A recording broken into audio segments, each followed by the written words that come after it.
Junagadh C division police PI Savaj પર હુમલો હુમલો કરનાર આરોપી પાદરિયા ગામથી મુખ્ય રસ્તા પર આવ્યો હતો। આરોપીનું સરઘસ કાઢવામાં આવ્યું। રાજસ્થાનથી લખન ચાવડા, સુનિલ ભારાઈ, અલી અને જયેશને પણ એલસીબીએ પકડ્યા હતા। બુટલેગર લખનને પકડવા ગયેલ પોલીસ અધિકારી સાવજ સાથે ઝપાઝપી કરી નાસી છૂટ્યો હતો। પોલીસે તેને પકડી લીધા બાદ ઘટનાનું રિકન્સ્ટ્રક્શન કરવામાં આવ્યું હતું।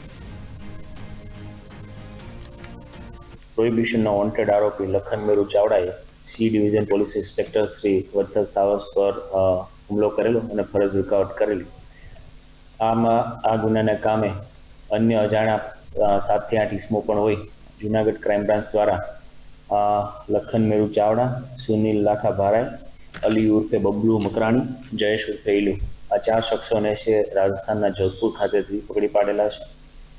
આ ગુનાની આગળની તપાસ તાલુકા પોલીસ સ્ટેશનના પીઆઈ શ્રી આઈપીએસ હર્ષ શર્મા સાહેબનાઓ કરી રહેલા છે અને તપાસના કામે આ આરોપીએ જ્યાં પણ આ ગુનો આચરેલો પાદરિયા ગામ, ત્યારબાદ ત્યાંથી તેઓ નીકળેલા તે રૂટને ટ્રેસ કરતા પોલીસ દ્વારા પંચો વિડીયોગ્રાફી મારફતે રિકન્સ્ટ્રક્શન પંચનામું કરવામાં આવેલું, જેમાં તમામ 4 આરોપીઓને છે આ રૂટ ઉપર લઈ જવામાં આવેલા અને જે તપાસ કરનાર અધિકારી છે એ સમગ્ર બનાવથી વાકેફ થયેલા અને જરૂરી મહત્વના પુરાવાઓ એફએસએલને સાથે રાખીને કબજે કરવામાં આવ્યા છે।